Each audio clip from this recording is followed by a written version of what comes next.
반갑습니다. 붓다의 복과 지혜입니다. 깊은 선정 속에서 피어나는 지혜, 그 지혜가 열반으로 이끄는 길입니다. 마음이 고요해질 때 비로소 진리가 드러납니다. 오늘 이 시간 부처님의 가르침 속으로 함께 들어가 열반을 향한 바른 길과 그 기반이 되는 선정의 깊은 의미를 되새겨 봅니다. 부디 이 영상이 수행자의 길에 등불이 되기를 바랍니다. 자, 그럼 선정은 열반을 증득하려는 수행자에게 필수적이다. 그 여정을 함께 해볼까요? 숲속의 고요함에서 피어난 깨달음. 부처님께서 아직 세존이 되기 전 보리수 아래에 앉아 마라의 유혹을 물리친 날 밤이었습니다. 그는 6년 고행을 마치고 더 이상 육체를 괴롭히는 것만으로는 해탈에 이를 수 없음을 깊이 통찰한 후 강가에서 맑은 물로 몸을 씻고 수자타가 올린 유미죽을 받고 보리수 아래 선정에 들었습니다. 그 밤 부처님은 이렇게 생각하셨습니다. 몸을 단련하는 것도 지식을 탐구하는 것도 열반을 보게 하지 못한다. 고요한 선정, 그것만이 무명의 먼지를 걷어내고 진리를 비추게 하리라. 밤이 깊어지자 그는 심신을 완전히 가라앉히고 초선, 2선, 3선, 4선을 차례로 닦아 들어갔습니다. 그리고 마지막 순간 모든 집착과 번뇌가 사라지고 마음은 고요하고 맑은 호수처럼 되었으며 그 순간 부처님은 연기법을 통찰하고 모든 존재의 고리를 꿰뚫어 보게 되었습니다. 그리하여 그는 무명의 어둠을 걷어내고 마침내 열반의 경지에 도달하셨습니다. 이후 부처님은 제자들에게 다음과 같이 가르치셨습니다. 선정이 없는 지혜는 들뜬 물결 위의 등불과 같고 지혜 없는 선정은 어둠 속에서 잠든 것과 같다. 선정과 지혜가 함께할 때 그대는 해탈의 문을 열게 될 것이다. 천리 밖의 병자를 치유한 사문. 부처님께서 기원정사에 머무시던 어느 날 한 제자가 깊은 예배 끝에 여쭈었습니다.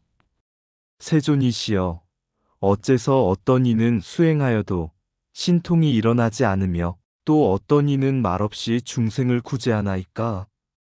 부처님께서는 제자들에게 다음과 같은 이야기를 들려주셨습니다. 옛날 바라나시 근처에 우파구타라는 수행자가 있었습니다.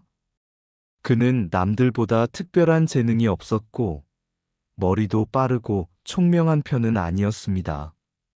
하지만 한 가지는 누구보다 뛰어났으니 바로 절대 포기하지 않는 마음이었습니다. 그는 매일같이 깊은 호흡과 함께 앉아 선정에 들었고 자신의 마음이 흐트러질 때마다 이렇게 되뇌었습니다. 나는 열반을 원하노라. 열반을 원하노라. 내 생의 모든 뜻은 오직 열반에 있노라. 이것이 바로 요교이족. 그는 다시 말없이 하루하루 정진하였습니다. 때로는 다리가 아프고 때로는 눈물이 났지만 매일 같은 시간에 같은 자세로 같은 호흡으로 앉았습니다. 이것이 정진여의족. 수년이 흐르자 그의 마음은 흐리지 않는 맑은 호수처럼 고요해졌고 심여의족이 열렸습니다. 마지막으로 그는 우주의 인연법을 깊이 사유하며 관찰하니 관여의족 또한 성숙하게 되었습니다. 그리하여 그는 마침내 사여의족을 온전히 갖추게 되었고 신통력이 저절로 나타났습니다. 어느 날 우파구타는 깊은 선정에 든 가운데 천리박 마가다국의 국왕이 위독하다는 사실을 알아차렸습니다. 그는 마음을 집중하여 선정의 힘으로 그 왕의 침소에 나타나 부드럽게 말했습니다. 대왕이시여, 이 병은 내 병이 아니오. 그러나 이 병의 뿌리는 탐욕과 분노와 어리석음이니 마음을 비우시고 진리를 보소서. 왕은 놀라 깨어났고 우파구타의 가르침을 듣고 눈물을 흘리며 병이 나았습니다. 이 이야기를 마친 부처님께서는 제자들에게 말씀하셨습니다. 여의통은 사여이족으로부터 생긴다. 그러나 그것은 자랑할 것이 아니니라. 참된 신통은 중생을 이롭게 하고 선정은 열반을 증득하는 징검다리가 되느니라. 그리고 덧붙이셨습니다.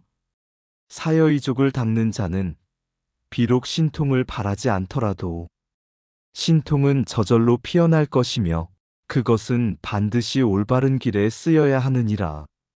사여이족은 단순한 집중의 단계가 아니라 열반에 이르는 필수적인 수행 기초이다. 신통은 선정이 무르익었을 때 자연스럽게 따라오는 것이며 본래의 목적은 열반과 중생 구제에 있다. 꾸준한 정진과 바른 동기가 있을 때 평범한 수행자도 위대한 깨달음을 얻을 수 있다. 뜻을 세우는 자는 선정에 들고 선정을 지키는 자는 진리에 이른다. 욕심 없이 구한 집중은 마음을 깨끗이 하고 그 마음은 마침내 모든 괴로움을 넘어선다. 신통은 힘이 아니라 자비의 손길이요 중생을 이끄는 다리이다. 사여이족을 닦는 자는 외적 장애에 흔들리지 않고 내면의 진리로 향한다. 정진은 가장 위대한 재능이며 열망은 지혜로 이끄는 불씨이다. 깊은 호흡 하나에도 선정의 씨앗이 깃들어 있다. 신통을 자랑하지 말고 자비로 쓰라. 그것이 참된 부처님의 길이다. 마음이 집중되면 바람도 멈추고 세계도 고요해진다. 열반은 멀리 있지 않다. 바로 지금 이 순간 집중하는 그 마음 속에 있다. 몸은 여기에 있어도 마음은 천리를 보고 그곳의 고통을 덜어줄 수 있다. 정진은 길고도 고요한 불꽃이다. 꺼지지 않으면 결국 어둠을 밝힌다. 사유 없는 집중은 맹목이며 집중 없는 사유는 흔들리는 등불이다. 관여이족을 닦은 자는 모든 존재의 인연을 꿰뚫어 본다. 신통보다 귀한 것은 선정이며 선정보다 귀한 것은 자비이다. 뜻을 세우고 노력하고 마음을 모으고 지혜로 관찰하라. 그리하면 열반은 반드시 이루어진다.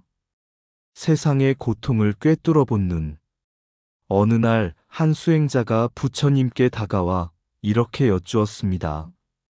세존이시여, 저는 밤낮으로 정진하며 참선을 하였습니다. 그러나 제 눈은 여전히 이 세상의 실상을 보지 못합니다. 왜입니까? 부처님께서는 조용히 미소 지으시며 말씀하셨습니다. 그대가 보고자 하는 것이 무엇인가? 수행자는 대답했습니다. 저는 중생들의 고통을 보고 싶습니다. 그 고통을 덜어주고 싶습니다. 그래서 천안통을 얻고자 합니다. 부처님께서 연꽃을 바라보며 말씀하셨습니다. 천안은 빛을 통제하는 눈이 아니다.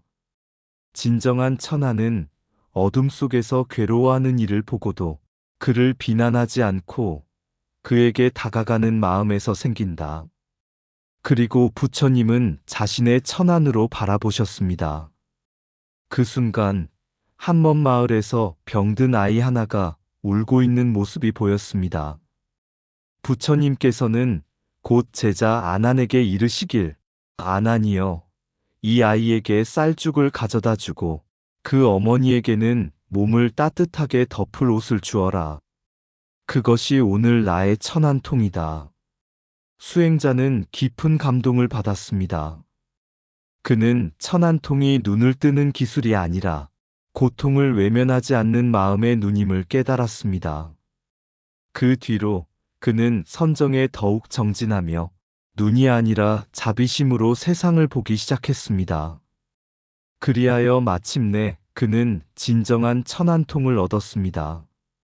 그는 빛을 꿰뚫는 눈이 아닌 고통을 꿰뚫는 자비의 눈을 가진 수행자가 되었던 것입니다.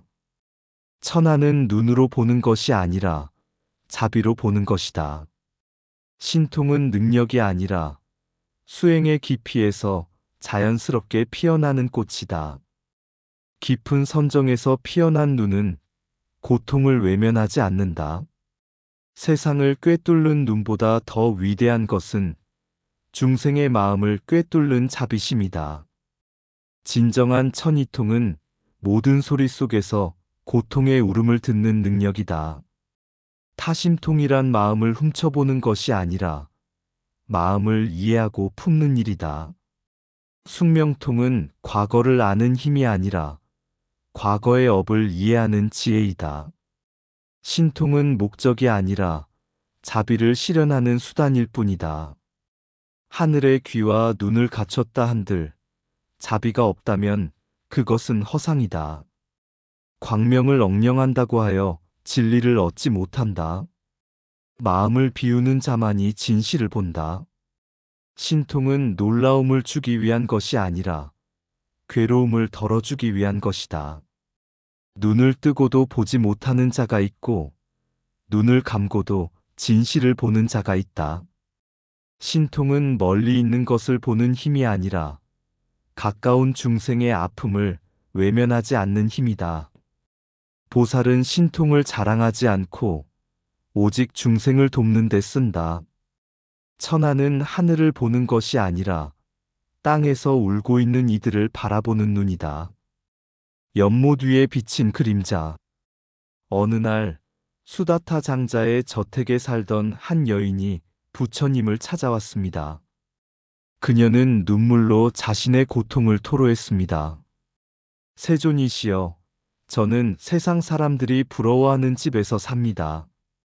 그러나 매일 남편의 무시와 차별, 모욕을 겪습니다.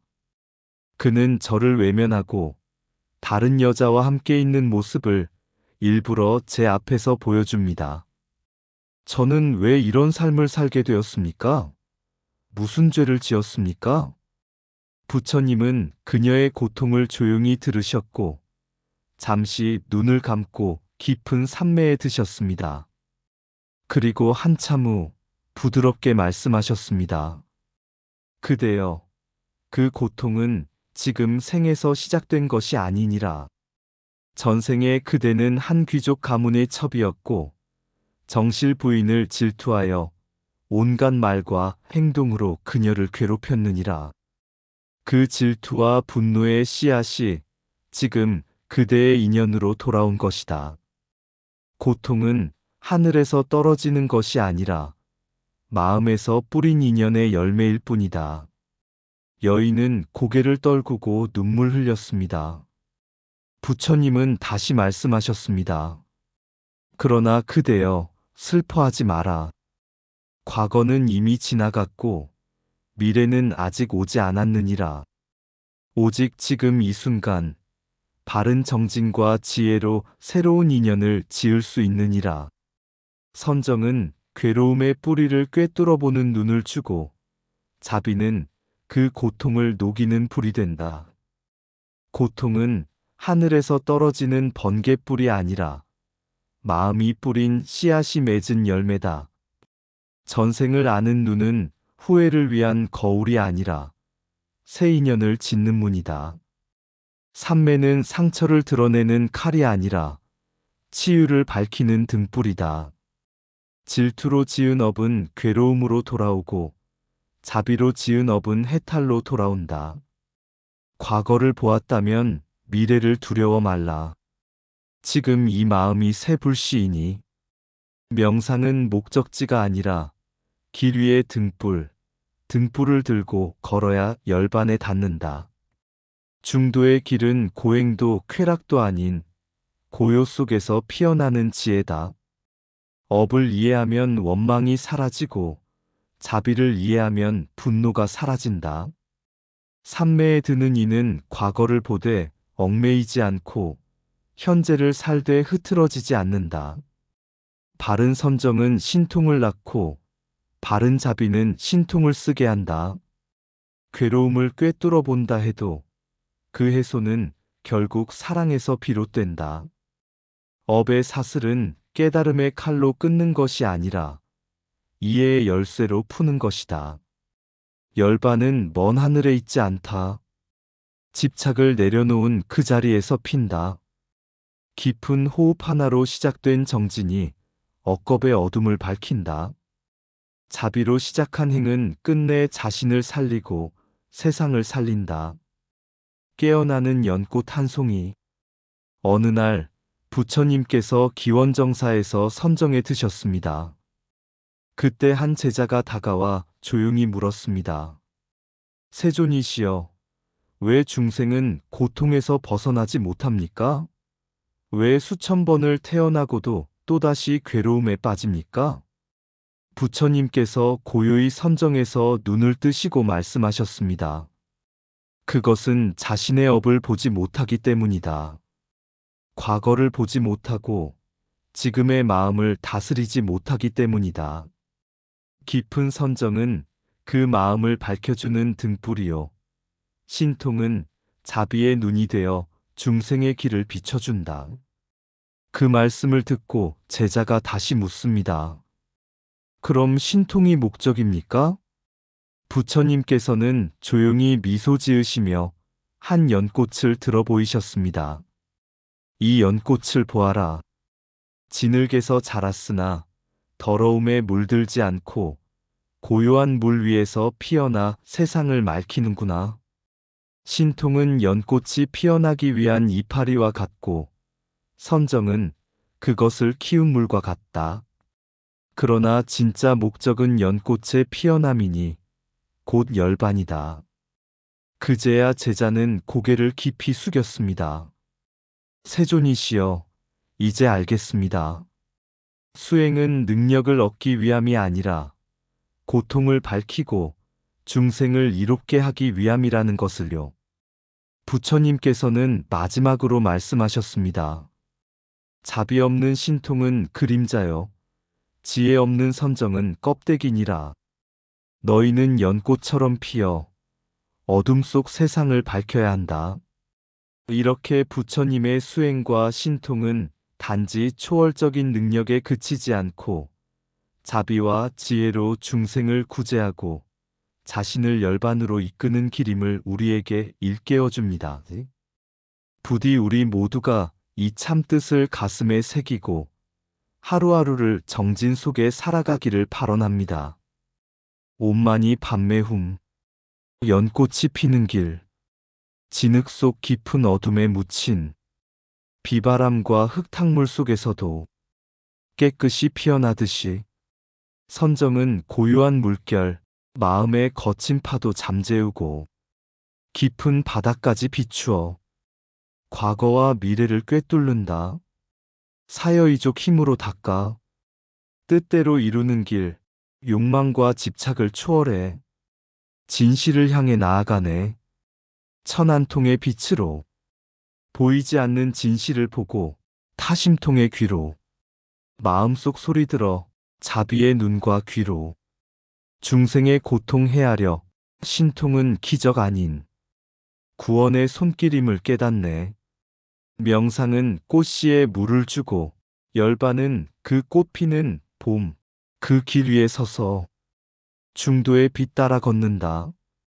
깨달음이란 능력이나 힘이 아닌 온 마음 다해 중생을 위한 사랑임을 이 연꽃이 가르쳐주네. 옴마니 밤매훔. 이상 붓다의 복과 지혜였습니다. 오늘도 복지구족한 날 되세요. 구독과 좋아요는 붓다의 복과 지혜를 밝히는 큰 자비의 등불이 됩니다.